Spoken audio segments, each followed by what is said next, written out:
Shalom, giving all praise to Yahweh, Shemal, Shai, Shem, Rakakwadash, Shalom to the 144,000 and the rest of the elect out there. Shalom to you. I'm going to make this super quick, and I'm going to entitle this Ezekiel chapter 38 is right at the door. Iran to enter war between Israel and Hamas.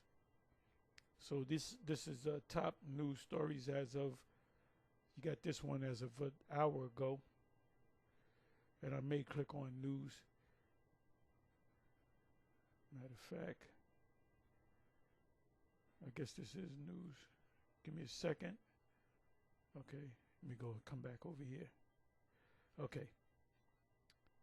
Top stories, Fox News, Iran threatens Israel as troops amass at Gaza border ahead of invasion. The Times of Israel, IDF, which is Israel Defense Force, or Israeli Defense Force, strikes Hezbollah posts on border as terror group. Iran threatens to join war. Iran threatens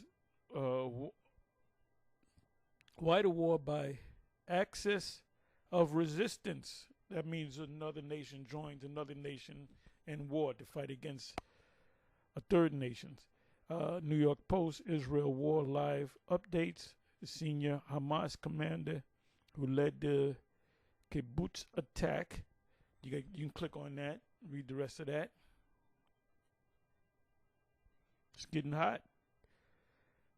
But this is not Armageddon yet.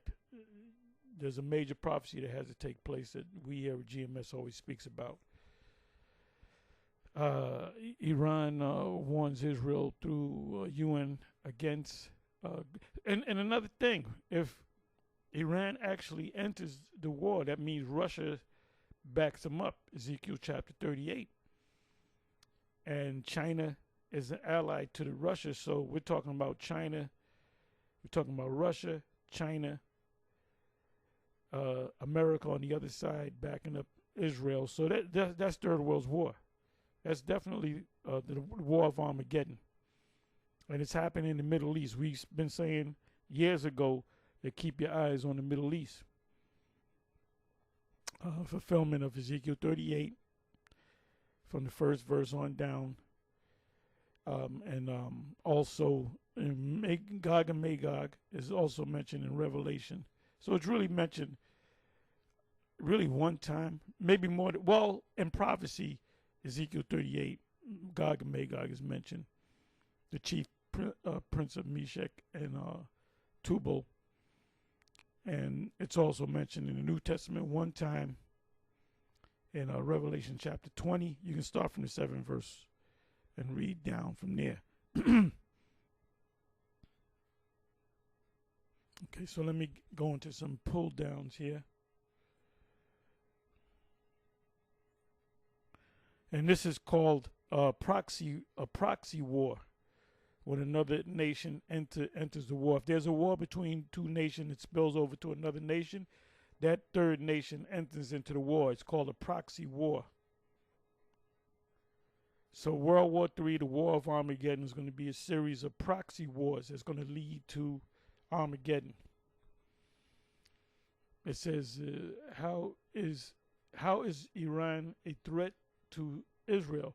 Iran aims to gain nuclear weapons and threaten not only Israel but the entire world.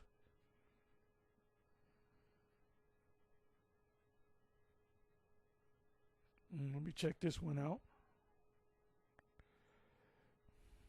And see, this is something that Christians don't understand. You know, Vocab Malone is saying, well, Israel should retaliate and blase, blase. He's not going to tell you that's the fulfillment of Ezekiel 38 or Revelation 20 because he doesn't understand prophecy. The testimony of our Lord Yahweh Shai, who the world ignorantly calls Jesus, is the spirit of prophecy. So if you guys say the power of Jesus in me, then you would know how to prophesy. Didn't Peter quote Joel? Your sons and your daughters shall prophesy. Your old men shall see visions and so forth. So you Christians ain't seeing a damn thing. You waiting for the rapture to come, and the rapture ain't never going to come for you. You're waiting for the Antichrist, a guy in the Brooks Brothers suit, and ain't no guy with no Brooks Brothers suit with 666 written on his head if you shave his head, like in that movie, which is Hollywood crap. So this says who is more powerful, Iran or Israel? While Iran has denied it is in the process of producing nuclear weapons, Israel is widely believed to have nuclear capability, despite its policy of nuclear ambiguity. Delivery means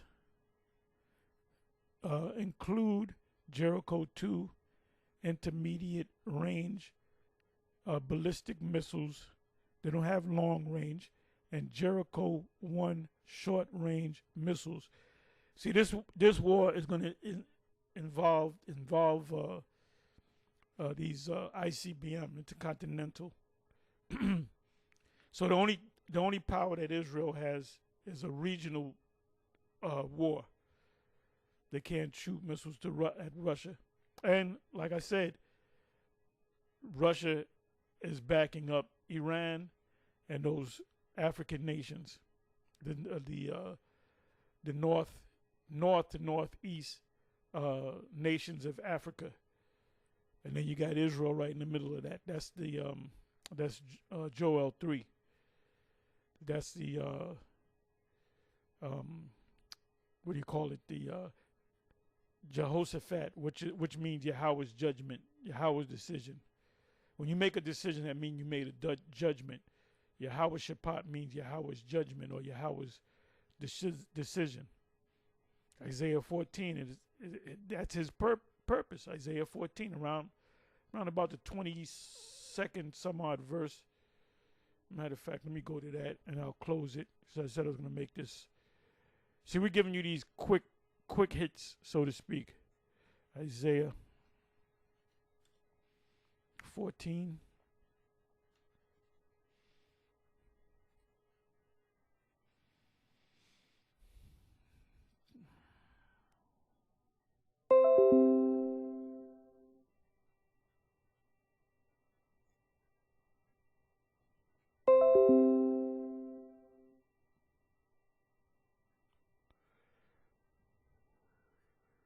Give me a second, I want to go right to it.